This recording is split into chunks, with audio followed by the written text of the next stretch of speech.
대표님, 네. 윤석열 대통령이 상당히 의외의 네. 사법부 수장을 네. 후보자로 네. 지명을 했습니다. 네. 이균용 예.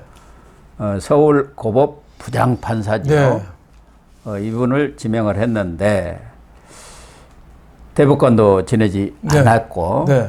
또 법원 행정처 근무 경험도 네.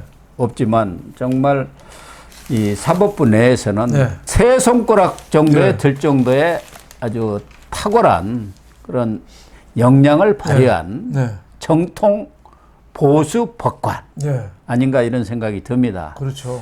그래서 야당으로서도 참 앞으로 네. 인준한 처리를 놓고 고민에 들어갈 것 같은데 이균용 이제 후보자가 되죠. 네. 후보자가 어제 지명을 받고 일성으로 한 얘기는 무너진 사법 신뢰 네. 그리고 재판의 권위와 네. 정의를 회복하는데 끊임없이 성찰하겠다 이렇게 일성을 했네요. 네. 아주 평범한 얘기지만은 예. 굉장히 핵심을 찌른 말이죠. 지금 신뢰가 무너졌잖아요. 예. 예, 국민들이 법원을 아주 조롱하고 있어요. 그러니까요. 예. 이럴 때 이 신뢰 회복, 예? 국민한테 신뢰받는 재판 이걸 강조한 거는 제가 보기에는 그 위치가 어떤지 핵심을 정확히 파악하고 있다. 저는 이분의 인상도 굉장히 좋아요. 예. 얼굴도 좀 균형 잡혔잖아요. 예. 이름도 균자가 들어가요. 그래서 그러네. 상당히 지금 사법부가 제일 안 잡힌 게 균형이 안 잡힌 거거든요. 예. 김명수 오면서 완전히 그 왼쪽으로 치우치고 자기네끼리 다 해먹는 사법부가 아니라 어디에 보면 저 조폭무리가 돼버렸어요. 예, 예. 근데 이 균형 이분이 그동안에 법원 판결에서도 장애인이라든지 소수 노동자를 위한 이런 그 판결을 많이 해왔어요. 예. 그리고 구설수가 별로 없어요. 예. 그래서 저는 이분의 소신이 좀 펼쳐서 우리 나락에 떨어진 우리 사법부를 다시 정상화시키는 좀 계기가 되었으면 합니다. 특히 2년 전 그 대전 고법원장 이렇게 네. 취임하면서 당시 마침 김명수 네. 대법원장이 임성근 부장판사 네. 탄핵 그것과 네. 관련해서 거짓말을 했지 않습니까? 그래서 그렇죠. 별명이 거짓말 명수가 된 거 그렇죠. 아닙니까? 네. 그 사건과 관련해서 법원의 신뢰가 나락으로 떨어지고 예.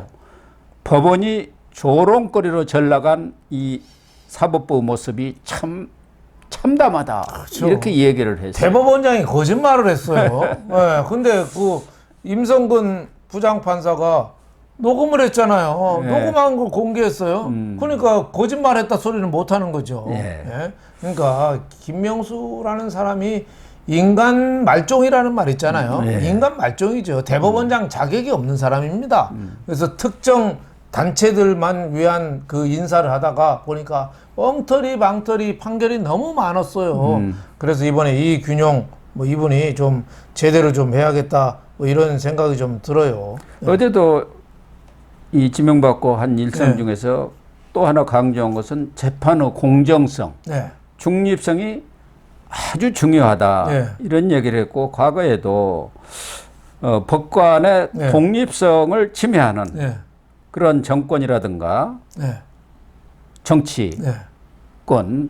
이렇게 당당하게 맞서야 한다. 네. 이런 얘기를 했어요. 네. 그러니까 외풍도 철저히 차단하겠다. 그렇죠. 그런 네. 입장을 지금 표명해 그렇죠. 왔기 때문에 네. 정말 사법부 수장으로서는 아주 바람직한 상이 아닌가 그렇죠. 그런 느낌도 사법부 좀 수장이 들어요. 너무 튀어도 안 되고 예, 너무 또 겁이 많아도 안 되는데 이분은 당당하게 자기 소신을 밝히는 분이잖아요. 지금 그 우리 법원은 우리법, 인권법 출신 판사들이 요직을 다 차지하고 있잖아요. 네. 또 대법관 14명 중에서 7명이 우리법, 인권법 또 민변 출신이에요. 네, 그렇죠. 예. 그리고 또 대법관 중에서 김선수라는 사람이 있습니다. 네, 민변 회장 출신이죠. 아주 그분한테 이 주심이 걸리면은 난리가 납니다. 난리가 나. 무슨 판단을 할지는 모른대요. 그래서 법관 사이에서도 김선수는 내놓은 사람일 정도거든요. 내놓은 선수라고 해요. 김선수가. 그래요? 그럴 정도로 이런 판결이 드러난 거는 빨리 좀 정상화를 시켜야죠. 가장 나쁜 판결 중에 하나가 이재명 관련 재판이죠. 네. 선거법 그 경기도지사 출마할 때 거짓말했잖아요. 네. 거짓말했는데 그때 대법원에서 뭐라고 판결했어요? TV 토론 거짓말은 허위사실 공표가 아니다. 아니 TV 토론에서 거짓말은 왜 허위사실이 아니죠? 이걸로 이재명을 대선 출마시켰잖아요. 그걸 권순일이가 네. 주도해 갖고 네. 이 파교환송에서 그렇죠. 무죄를 선언하고 네. 그리고 나서 50억 클럽에 가입했지 않습니까? 자기 거기 가서 또 대접받고 화천대유 월급 가서 받고. 월 1,500씩 네. 딱딱 받아 챙기고요. 자, 이런 사람들은 저 극형에 처해야 됩니다. 우리 사법 질서를 어지럽힌 사람이죠. 또 지금 그 3년 전 재판에 넘겨진 울산시장 선거 개입 사건. 3년 전에 넘겼어요. 근데 아직도 1심이에요. 김미리 그 네. 부장판사 그렇죠. 아예 그냥 재판을 진행을 안 해버리고 그 우리법연구회 출신 판사거든요. 예. 1심에서 15개월간 본안 심리만 하고 15개월간 네. 예? 그냥 맨날 회의만 하는 거예요. 재판 결론이 안 났어요. 울산시장 관련자들 아무도 처벌받는 사람이 없고 그 국회의원도 되고 뭐 황운하니 뭐 많은 임기 다 채웠어요. 그런 재판은 해서 뭐 하죠? 송철은 임기 다 네. 채우고 네. 지난 지방선거에 또 출마해갖고 낙선까지 했습니다. 네. 그러니까 마르고 닳도록 재판만 하는 거예요. 이런 재판 이 사법의 예. 정치와 이 그렇죠. 문제에 대해서 이균용 네. 후보자도 네. 아주 신랄하게 비판을 했더라고요. 그렇죠. 정치가 법치를 예. 집어삼키는 사법의 정치화가 제일 문제다. 그렇죠. 이런 얘기를 했더라고요. 아니 조국 재판이 1심에서 3년 2개월 만에 조국 2년 징역 2년 선고받았거든요. 예. 근데 재판하는데 조국 재판인데 3년 2개월이 걸려서 1심 하는데 아직도 2심이 이제 시작된 거예요. 예. 이게 3년 2개월이라는 게 말이 됩니까? 조국이가 문재인 측근 안 했으면 3년 2개월간 재판했겠어요? 그럼요. 예. 그리고 정진석 의원 같은 경우는 노무현 대통령 비방했다고 틀린 얘기도 아니잖아요. 노무현 부부싸움에서 박연차한테 권양수가 뇌물 받은 거 그거 갖고 부부싸움한 건 사실이잖아요. 이런 얘기를 노무현은 대통령 그만뒀으니까 공인이 아니라 사인인데 사인에 대해서 비방했다. 너 징역 6개월 살아. 예? 정진석 의원한테 이게 재판입니까? 윤미향 네. 의원은 또 어떻습니까? 네. 그 유안부 네. 그것도 아직 뭐 아무것도 안 하고 있어요. 1,500만 원인가 네. 뭐 얼마 네. 1심에서 내렸지 않습니까? 네. 아직까지도 네. 최종심이 안 나오고 있잖아요. 그게 말이 됩니까? 1,500. 그때도 엄청난 비난을 받았지 않습니까? 재판이 아니라 재판하는 척을 하는 거죠. 이런 판사들 저는 뭐 문제 없나 좀 처벌 좀 해야 된다고 봐요. 그렇지 않으면 사회 정의가 어떻게 쓰겠습니까? 재판을 안 하는데 예. 특히 뭐 정치적 사건도 그렇지만 지금 고등부장판사 승진제가 폐지가 돼버리고 그렇죠. 또 법원장, 지방 법원장들 다 고등부장 판사를 해가지고 네. 법원장 나가는 게 또 네. 꿈 아닙니까? 그렇죠. 판사들은 그래도 뭐 대법관이나 네. 대법원장은 못 되더라도 어디 법원장 했다. 그렇죠. 이것도 또 큰 명예거든요. 그렇죠. 그것도 이제 지금은 후보 추천돼갖고 선출제로 돼버린 거예요. 그렇죠. 그러니까 열심히 재판을 하고 할 이유가 없어진 거예요. 우리나라- 그러니까 재판이 엄청나게 늦어져. 우리나라 대학교가 저 망쳐가던 게 총장 직선제거든요. 예. 총장을 인기 투표하듯이 해갖고 되겠습니까? 예. 예? 이것도 법원장을 후보 추천제로 도입해서 추천을 해요.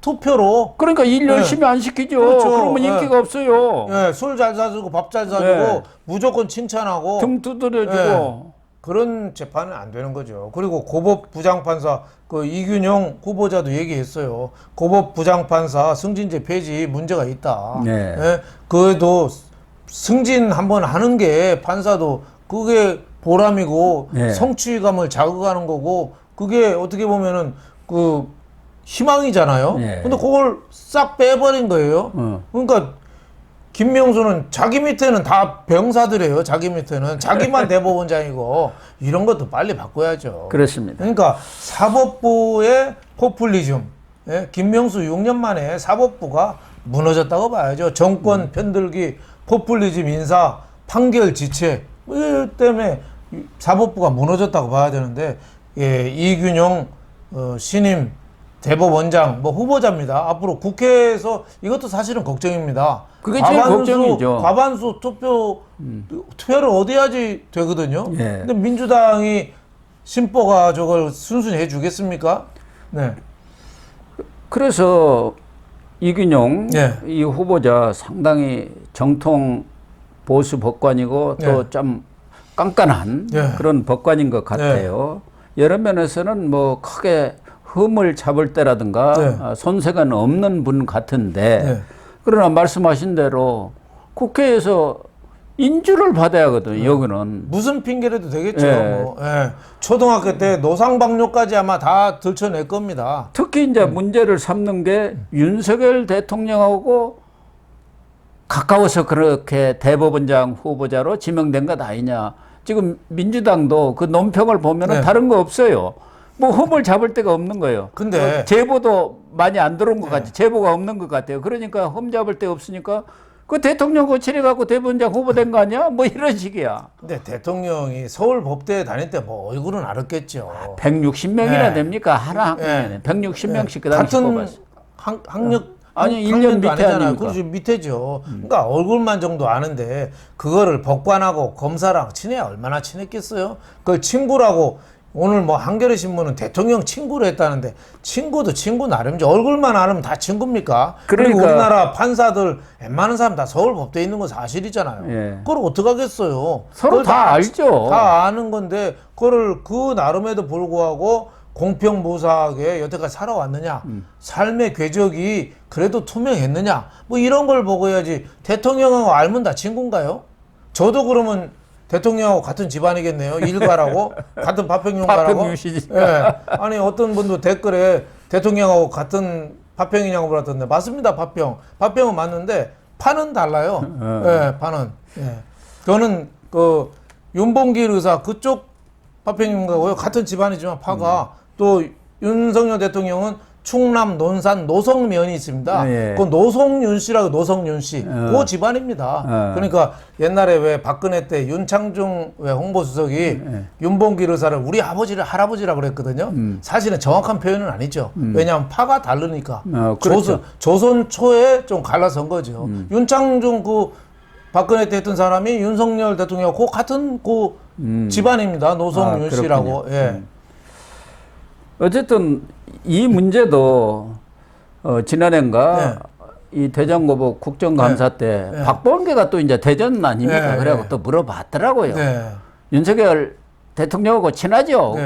그렇게 물어보니까 뭐 친한 것까지는 아니고 친한 친구의 친구다. 이렇게 답변을 했고 뭐 좀 아는 사이다. 그렇게 모를 리가 없지 않습니까? 서울법대 선후배고 또 법조계에서 내놓으라 하는 사람끼리는 서로 다 보면 알잖아요. 그리고 서울법대 나온 사람들은 별로 친구 없습니다. 맞아요. 우리나라 서울법대 나온 사람이 대통령 있습니까? 서로 견제해요. 예. 수재들은 서로 싸워요. 서울법대 나온 사람 대통령 나왔나요? 서울대 나온 사람도 YS도 서울대지만 그 시절에 얼렁뚱땅 들어간 서울대고. 그래서 윤석열 대통령이 아주 유일한 처음이죠. 이해창 그렇죠. 전 총재 같은 분도 안 냈지 않습니까? 여러분들 가까이까지 갔는데 안 갔어요. 여러 가지 사유가 있지만 저는 본인이 허리를 잘 못 굽히는 것도 원인이 있다고 봐요. 또 이제 문제를 되게 삼는 게 전임 그 대법관이라든가 그래갖고 어디 로펌에 가 있으면 수임료 이런 걸 갖고 문제를 삼는데 뭐 그런 것은 삼을 거리가 없는 것 같고. 고법에서 공무원만 했는데요. 판사들은 사실은 삶이 그렇게 화려하진 않습니다. 그렇습니다. 외롭게 서류 떠머니 휴일날 집에 가서 읽고 파묻혀 삽니다. 누구 사람 만나는 게 판단에 도움이 안 되잖아요. 그러니까 검사들은 뭐 마약 사범하고도 어울리고 조폭하고도 술 먹고 박영수는 조폭들이 다 큰형님이라고 했다는 거 아닙니까? 기업들이 로비의 대상이 검사입니다. 그렇게 박영수 같은 사람도 그렇고 특수부 검사들은 그 세계에 살았어요. 그러다 보니까 반범죄가 된 거예요. 그렇지만은 판사는 올곧게 살아온 사람들은 어떻게 보면은 선비라고 봐야죠. 되게 또 이제 문제를 삼는 게 재판 그동안 했던 내용들을 가지고 이제 문제를 삼지 않습니까? 그런데 크게 문제 삼을 만한 그런 판결은 없었던 거예요. 오히려 민주당 입장에서 네. 보더니 자기들한테 좀 유리한 네. 그런 판결들을 많이 했더라고요. 그렇죠. 예. 많이 했어요. 그런 판결을 그 지난번에 백남기 그것도 그렇고 노동자 네. 그 위한 그런 판결도 그것도 많이 하고 장애자 뭐 사회적 약자 틱장애 네. 이런 것도 그동안에는 그 인정을 안 해줬잖아요. 근데 이분이 그런 판결을 또 내려줬잖아요. 그래서 이 소수자, 장애인, 노동자 이런 분들을 위한 판결을 많이 한 균형 감각이 있는 그런 보수의 판사다 이렇게 보는데 저는 보수라고 보기도 좀 어렵고 중도적인 식견을 가진 판사다 저는 이렇게 보고 있습니다. 그러나 문제는 지금 이재명의 사법 리스크 이른바 구속영장 청구하고 지금 맞물려 있어갖고 그렇죠. 청문회 기간이 그렇죠. 과연 야당에서 민주당에서 인준안을 오케이를 해줄지 가결을 시켜줄지 이게 제일 관건이에요. 안 해주면 방법은 없는 것 아닙니까? 안 해주면은 뭐 헌결은 없지만 뭐 꼬투리 잡아갖고 이거 극우 보수야. 그래서 못 해주겠다. 뭐 핑계 없는 무덤 없는 것처럼 뭐 핑계를 잡으려고 하면 그렇죠. 뭐든지 잡을 수 있는 거 아닙니까? 사람이 먼저 털면 뭐 안 나오는 사람이 있나요?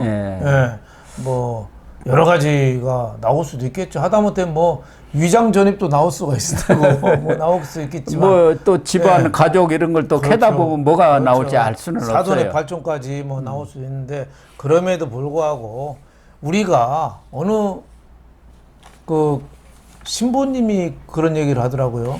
수술을 할 때 인간성 좋고 수술 잘 못하는 사람을 원하느냐, 인간성은 좀 나쁘지만 수술 잘하는 의사를 원하느냐. 우리가 수술 잘하는 사람을 원하잖아요. 그러니까 법원을 올바르게 세울 사람, 이런 사람을 찾아야 된다. 뭐 저도 이균용 후보자가 어떻게 삶의 궤적인지는 뭐 언론 보도를 통해서만 간접적으로 그렇죠. 알지. 뭐 제가 직접적으로는 모르기 때문에 제가 뭐 섣불르게 얘기하기는 어렵고 뭐 청문회 과정에서 뭐 여러 가지 나오겠죠. 하지만은 우리가 좀 전반적으로 이분이 이 사법부를 이끌기에 적절하냐 이런 인물인 거를 보는 게 청문회가 돼야지 너무 사람이 뒷다리 잡는 이런 것만 해가지고는 정말 안 되겠다 이런 생각이 좀 듭니다. 그래서 민주당도 무리하게 억지로 이 트집을 잡아가지고 부결을 시킬 경우 인준을 해주지 않는다면 그 역풍이 만만치 않을 거고 그렇죠. 내년 총선까지도 이어질 수 있지 않습니까? 뭐 대법원장 없이 가겠죠. 뭐 직무대행 제대로 갈 수도 있죠. 만약에 부결이 된다면. 지금까지 뭐 부결된 애가 있습니까? 노태우 때 그 정기승 대법원장 후보자가 정기승 제가 기억이 맞을 겁니다. 그때 아마 그 부결이 그렇죠. 그때도 여소야대였거든요. 여소야대. 그렇죠. 편민당. 그렇죠. 통일민주당. 그래서 연합해가지고 부결을 시켰어요. 제 그때는 민변 측에서 시국선언에 많이 관여를 한 이 재판관이다 해가지고 대법관이다 해가지고 아마 이 부결을 시켰던 것 같은데 이번에도 만약에 뭐 그럴 일은 없으리라고 봅니다만 부결이 된다면은 지금 선임 대법관이 안철상 대법관인데 중도 보수죠. 그래서 경우에 따라서는 만약 그런다면 안철상 대행 제대로 가다가 총선 이후에 임명할 가능성도 있죠. 그렇죠. 뭐 현재는 이제 중도 보수하고 진보하고 지금 5대4 정도 되는데 그래도 이 후보자가 이균용 후보자가 합류를 하면은 중도 보수가 8, 진보가 5 뭐 이래가지고 비교적 균형 잡힌 재판이 좀 가능하지 않겠느냐 뭐 이런 생각이 좀 들어요. 지금도 대법원에서 너무 외골수적인 판결이 좀 많이 나왔거든요. 그래서 국민들의 좀 조롱도 많이 받고 그랬는데 소속기 좀 정상화가 되길 바랍니다. 민주당도 아마 고심을 하지 않겠나 이렇게 보여지고 지금까지 나온 여러 가지 논평들도 보면은 그렇게 뭐 강하게 비판한 것은 거의 없는 것 같아요. 그래서 원만하게 처리가 될 걸로 기대를 합니다만은 그렇지 않을 경우 민주당이 그 책임을 뒤집어 써야죠. 뭐. 그렇죠. 파행을 뒤집어 써야죠. 일단 좀 지켜보시죠. 네. 민주당에서 송곳 검증을 한다니까 어떤 문제가 또 인사청문회라는 게 정말 알 수가 없는 경우가 그렇죠. 많이 있거든요. 돌발적인 이런 사안들이 튀어나올 수가 있고 윤 대표님이나 저나 이균용 후보자에 대해서 개인적으로 아는 바가 전혀 없기 때문에 가타부타 이렇게 단정적으로 예단할 수는 없는 그런 상황인 것 같습니다.